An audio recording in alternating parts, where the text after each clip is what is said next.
Vamos a continuar. ¿Pueden escucharme? ¿Pueden oírme? ¿Pueden verme? Perdón. Isaac, ¿me confirma? Sí, acá. Ok, gracias. Tengo que compartir la pantalla, así es la cosa, ¿no? Screen 2. Veamos si hago así. ¿Puede ver la pantalla? Ya lo que hice. ¿Puede ver mi Word? Isaac, perdón. Sí, sí, acá. Sí. Ok, gracias. Qué locura esto. Pero trate de agrandarlo, digo. Entonces, Chus. Y ahí no, pues ya no me pida tanto. Sí, pues. A ver, quizá la de acá. Ahora, ahí better. está bien. Ajá. Chuso. Gracias, tan amable usted. Chévere, chévere. Vamos a avanzar. Entonces, por favor, todo el mundo, esto ya lo hemos hecho 10.000 veces. Hay un par de cosas que quería enfatizar. Primero, fíjense bien, yo puedo tomar momentos respecto de muchos puntos. ¿Ok? Entonces, en este curso no es un mandatorio, pero pongámonos de acuerdo para hablar el mismo idioma. Vamos a llamar un punto cuando está fijo, lo vamos a llamar O. ¿Sí? Para denotar de que está firme. ¿Ok? Entonces, en este caso, voy a tomar un momento respecto de un eje perpendicular a la pantalla que pasa por el punto O. Ahora, esta oscilación está en el plano, ocurre en el plano, y yo voy a llamar en esta dirección, en contra de la manecilla del reloj, la rotación como positiva. Usted la puede llamar como quiera, pero llamar positiva así. Muy bien. Entonces, aquí está la ecuación y todo lo demás. Fíjense bien, hay que tener cuidado porque esta relación, tal y como está aquí, es válida en dos situaciones. Cuando el punto respecto del cual tomo los momentos y calculo la inercia está fijo o respecto del centro de gravedad. Ya vamos a ver después que yo pudiera tomar los momentos como referencia a un punto que ni está fijo ni coincide con el centro de gravedad. En ese caso, necesito un término extra. ¿Claro? Entonces, en este caso, como estamos tomándolo respecto del punto fijo, no hay problema.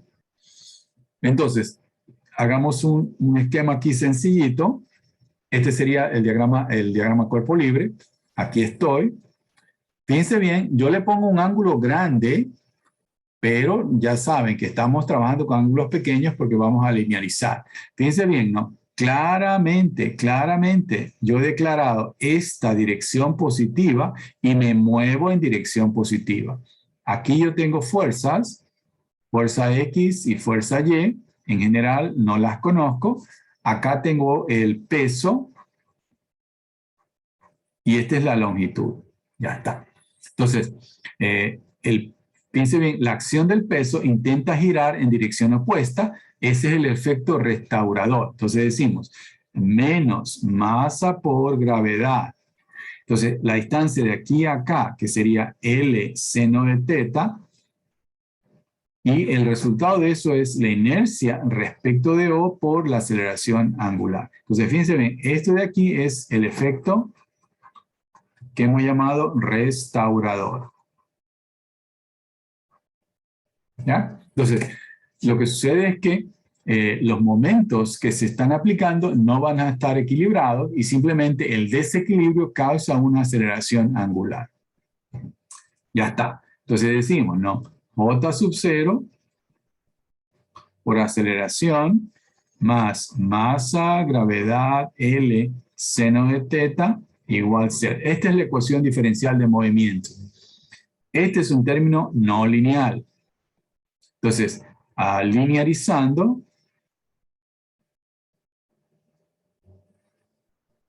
entonces el seno de teta es aproximadamente teta, y podemos decir que J0, aceleración angular, más mg, L teta, igual a 0.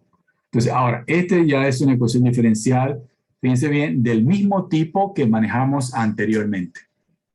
Para la inclinación, hecho el ángulo de rotación del péndulo. Entonces tenemos coeficientes constantes, lineal, segundo orden y homogénea. Entonces, ya sabemos, ¿no? Que en este caso, la frecuencia natural, ¿sí? La solución va a ser una amplitud. Piense bien, este es teta, pero mayúscula. Entonces, esto sería, como que dice, la amplitud de S por E a la I, omega 0t más un desfase, vamos a llamarle beta. Entonces, la frecuencia natural, que está aquí, sería la raíz cuadrada de K sobre M. Entonces, K va a ser todo lo que está multiplicando a teta. Entonces, todo esto de aquí viene acá. Entonces, sería M, G, L. Y todo lo que está multiplicando a la aceleración va al denominador. Ahí está. ¿Cómo calculo la amplitud y cómo calculo beta? Por favor, alguien que me diga, ¿cómo calculo la amplitud? Teta mayúscula y beta. ¿Cómo las calculo?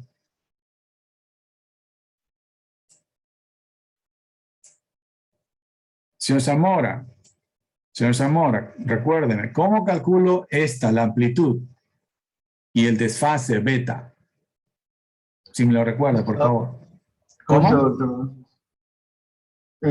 Sería sumando, Elevándolos al cuadrado. elevándolos al cuadrado y luego sacando la raíz. ¿Elevando al cuadrado qué? ¿Elevando al cuadrado qué? El radio.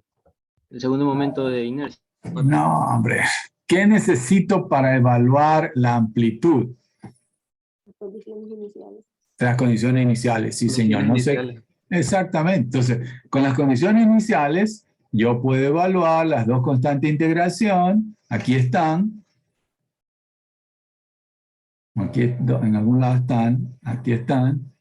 Ahí. Ahí está la una y ahí está la otra. Ahí están las dos condiciones iniciales. Y a partir de ellas, yo puedo, como nos recordó Santibáñez, aquí puedo calcular la amplitud. Ya ese álgebra ya se los dejo a ustedes. Ustedes no son bebés de escuela. Y ya está. ¿Ok? Listo. Entonces, vamos a recordar J sub 0. Entonces, recordemos el cálculo de J sub 0. Entonces, fíjense bien, J sub 0 en general es inercia. La palabra inercia a veces nos causa un poco de confusión. Entonces, tenemos que estar alertas de qué se trata. Entonces, J sub 0 sería el segundo momento, realmente así deberíamos decirlo, de inercia de la distribución de masa. ¿Ok? Entonces, lo que estamos diciendo es, tenemos un cuerpo, este es nuestro cuerpo, ¿no? Entonces, en cada pedacito de esto tenemos una cierta densidad, y entonces, pasamos un eje perpendicular aquí. Entonces, por ejemplo, pensemos que ese es el rabito del eje perpendicular al plano. Entonces yo digo, aquí yo tengo un pedacito de volumen. Entonces este es un diferencial de volumen. Entonces yo trazo una línea de aquí a acá de longitud R. Este es mi punto O. Entonces yo digo, J sub O es la integral en todo el volumen de la distancia de aquí a acá a ese elemento diferencial. Entonces R cuadrado. Y la diferencial de masa de este pedacito, entonces sería densidad por dV. Entonces esto de aquí es dm. Por favor, eso es algo que ya ustedes trabajaron conmigo en los cursos anteriores. Cuando trabajo con la cantidad mayúscula, normalmente significa una cantidad total. Cuando trabajo con la cantidad minúscula, significa por unidad de. Puede ser unidad de longitud, unidad de área o unidad de volumen. Entonces, en este caso, el producto es masa total. Entonces, en este caso, fíjense bien, asumimos, si la cuerda no tiene masa, claro, esa es una asunción, ¿no? Porque todas las cosas tienen masa. Entonces, y la masa M es puntual. Entonces, ¿qué significa eso? Entonces, significa que la integración la podemos simplificar. Entonces, fíjense bien. Yo podría decir entonces que J sub 0. Entonces, fíjense bien. Nada de este pedazo tiene masa. Entonces, la integración produce 0. Aquí, sí. Entonces, esta es la masa, vamos a llamarla M, que sería la masa concentrada. Aquí le llamamos puntual. Entonces, ¿qué significa eso? Que como es puntual, la dimensión es pequeñita. Eso significa que el R, desde aquí hasta acá, hasta aquí, hasta acá, básicamente no cambia. Entonces, ¿qué podemos decir? Que esto es simplemente L al cuadrado, porque esta cantidad ya no es variable, sino constante. Entonces, la puedo sacar de la integración. L cuadrado es la integral de ρ de V, y si yo integro esto en esta masa puntual, me va a dar simplemente... Entonces, cada vez que tengo una masa concentrada, entonces ni hablar, tengo que hacer esto. ¿Sí? ¿Cuál sería el caso? Eso es típico de masa concentrada. En el caso de masas distribuidas,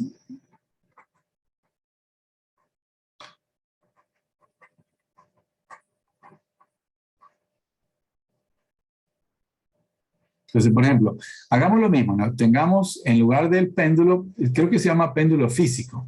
Tenemos una barra y aquí tenemos el punto O. Entonces, ¿qué vamos a tener? Vamos a tener que esto va a ser diferencial de masa. Entonces, este diferencial de masa, ya vamos a ver por qué, lo vamos a poner como la masa minúscula, sería masa por unidad de longitud y por la longitud. Ya vamos a ver por qué la longitud aquí es tan grande comparado con las otras dimensiones. Y otra vez, la distancia de aquí a acá es R, que yo la voy a aproximar como X. Entonces, X se mide en esta dirección. ¿Ok? Entonces, esta es una aproximación. Entonces, en este caso, entonces tenemos, ¿no? J sub 0, entonces igual, va a ser la integral de R cuadrado de M. ¿No? Entonces, este dm lo vamos a poner de esta forma. Entonces, ¿qué es lo que vamos a decir? Que R cuadrado es aproximadamente X al cuadrado. Entonces, claro, en el caso de una barra, esto lo justificamos porque en el caso de una barra, la longitud es mucho mayor que el ancho o el puntal. Perdón, el ancho o el alto. ¿Ok? Entonces, como quien dice, yo mido de aquí hasta acá, o si mido desde aquí hasta acá, básicamente la diferencia es pequeñita. ¿Por qué? Porque el alto de la barra es pequeño. Entonces, básicamente es la distancia de aquí a acá. Ya está. Entonces, por eso es que decimos esto. Entonces, eso se aproxima. ¿Y qué más? Entonces, como vamos a poner esto en función de X, entonces lo que decimos es que la masa, tal como hemos puesto aquí originalmente, la expresamos de esta forma. Entonces, y podemos decir que la diferencial de masa será la masa por unidad de longitud por dx. ¿No? Entonces, claro, por ejemplo, alguien puede decir, ¿qué pasa en el caso uniforme? Entonces, la masa por unidad de longitud sería una constante. Pero yo también podría considerar, ¿no? Por ejemplo, un caso así, en el cual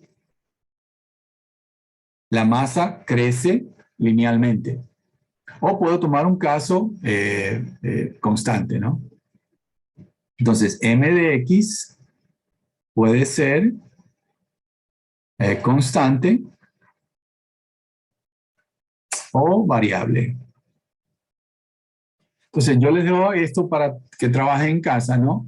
¿Qué pasa cuando m es constante? Entonces, si m es constante, lo ponemos aquí y sale de la integral. Entonces, yo voy a dejarlo simplemente. Entonces, j sub 0, entonces sería aproximadamente, entonces sería la integral de 0 a L de x cuadrado m. Esta sería la masa por unidad de longitud que puede cambiar y por dx. Entonces, dependiendo de la forma que tenga esto, vamos a tener un resultado final. ¿Ok? Ahora, en algunos casos esta integración puede ser un poquito molestosa. No molestosa, pero sí, a veces el resultado nos tiende a confundir. ¿Ya? Entonces, alguien dice, bueno, ¿y cómo puedo estar seguro? De hecho, ustedes van a tener que hacerlo en el trabajo del deber 2. ¿Cómo podemos tener idea de que esto es correcto? Lo que hemos obtenido integrando. Entonces, normalmente lo que hacemos es lo siguiente, es decir, comúnmente, pongámoslo así, comúnmente, para, podemos decir, para comprobar nuestros resultados, que expresamos J sub 0 como, o sea, J sub 0 lo podemos expresar como la masa total y luego por un radio de giro. Entonces, en este caso, por ejemplo, que sea, lo vamos a llamar ZZ, donde Z es la dirección perpendicular al eje al cuadrado. ¿De cuál es la idea? La idea es la siguiente. Supongamos que yo tengo aquí un sistema allí, con un péndulo físico, ¿no? Un tronco que usted claramente ve que la sección no es constante. Entonces, ¿qué es lo que estamos diciendo? Que si esto rota así, entonces el J sub 0 quiere decir la oposición a el cambio de velocidad angular que tiene este tronco. ¿Sí? Eso es lo que significa. Porque mientras más grande sea J sub 0, menor va a ser la aceleración angular. ¿Sí? Eso es lo que significa. Recuerden ustedes el ejemplo clásico, ¿no? De la bailarina, ¿no? Cuando ella quiere girar más rápido, ¿qué es lo que hace? Disminuye el J sub 0. ¿Y cómo lo hace? Poniendo los brazos más cercanos al eje de giro. Entonces, baja la inercia y la velocidad se incrementa, ¿no? Porque es conservación de la cantidad de movimiento angular. Ok. ¿Dónde estoy? Aquí estoy. Entonces, ¿qué es lo que estamos diciendo con esta expresión? Aquí se me fue el cuadrado. Lo que estamos diciendo es que pensemos en esta situación simplificada, en la cual, en lugar de tener toda esta distribución de masa, solamente coloco la masa en un punto. Entonces, la coloco por aquí, por ejemplo. Y esta distancia es KZZ. Lo importante es que la oposición, el momento de inercia que tenía originalmente, es decir, en el caso real, así, es igual a la que tengo acá. Colocando la masa, ¿sí? Esto es lo que significa, coloco la masa a esta distancia. Entonces, la oposición a la aceleración angular de este caso y el de acá es el mismo. Entonces, fíjense bien, eso significa que yo, conociendo la distribución de masa, más o menos, puedo tener idea de en qué orden debería estar el KZZ.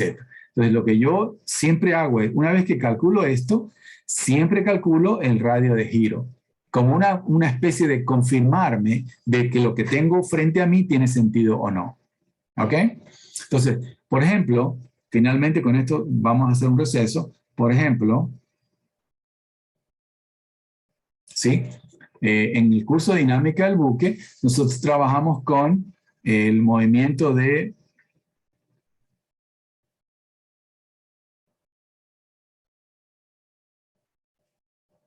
si ese es el barco, ¿sí ven?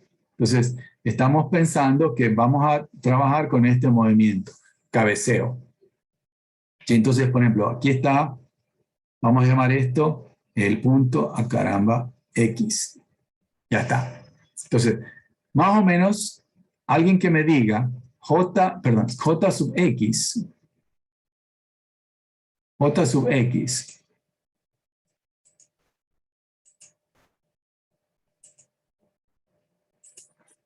J sub X.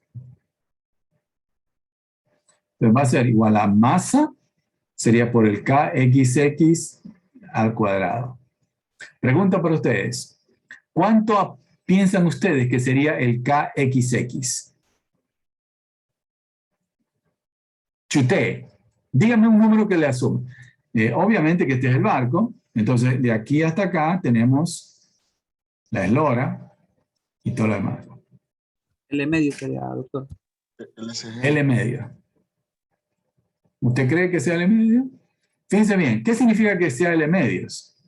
Significa que usted está pensando que no tiene nada de masa y usted colocaría toda la masa aquí en la prueba. ¿Tiene sentido eso? Aproximado a 0.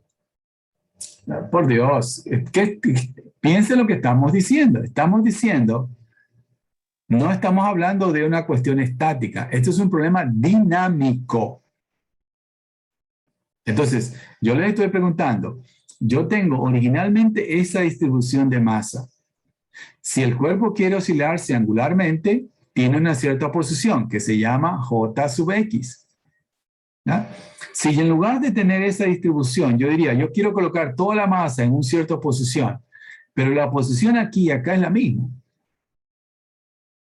Alguien me dijo que coloque toda la masa en L medio. Entonces, si aquí estoy más o menos en la mitad, L medio significaría que usted quiere colocar toda la masa aquí en la proa y el efecto de oposición sería el mismo.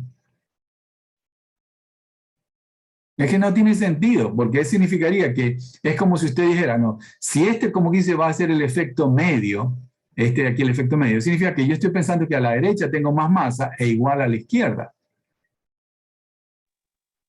Pero a la derecha ya no tengo más masa. Entonces no tiene sentido colocarlo aquí.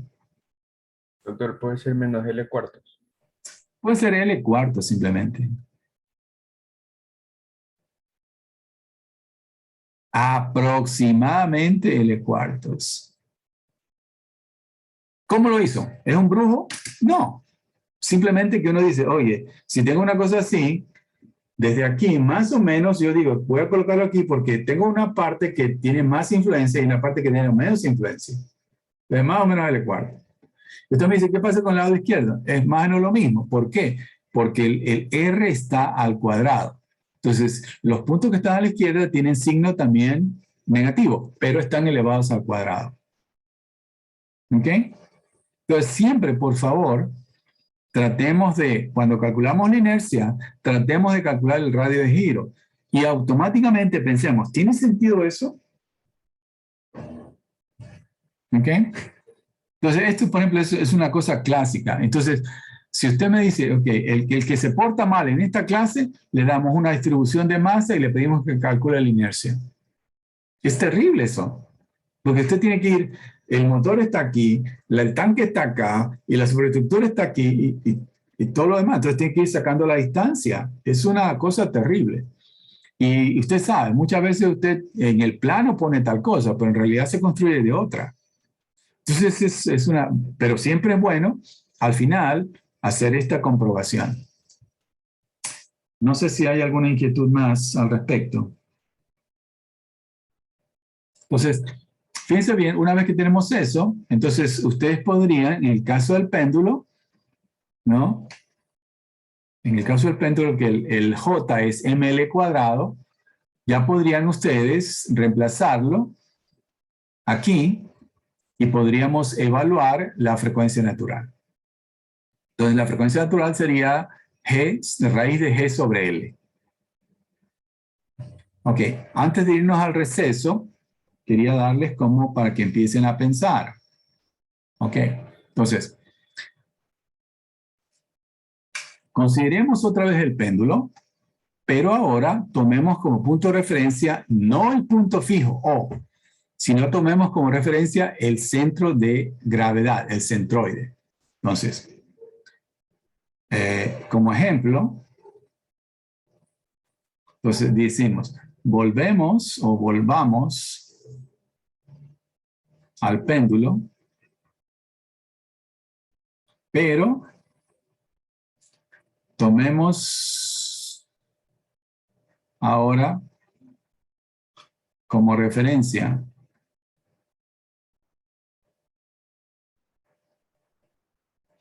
el centro de gravedad. Entonces, aquí está nuestro pendulito.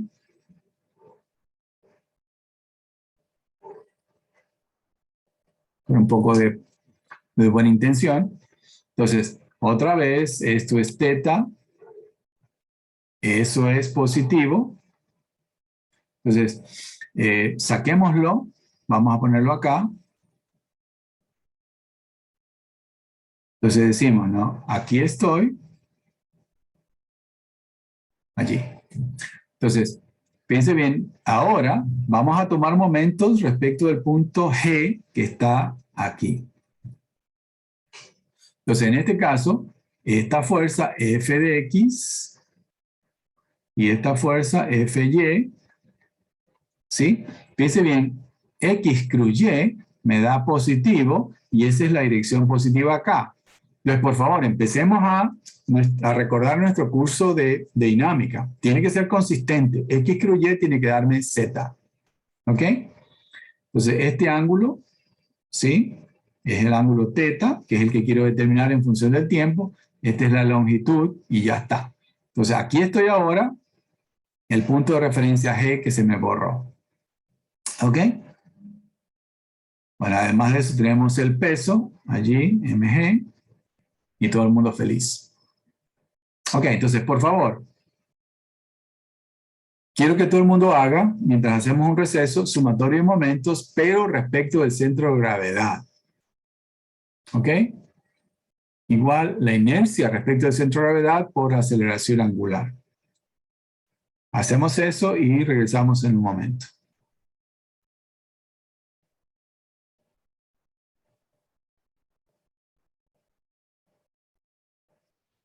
No se puede detener la grabación. Stop recording.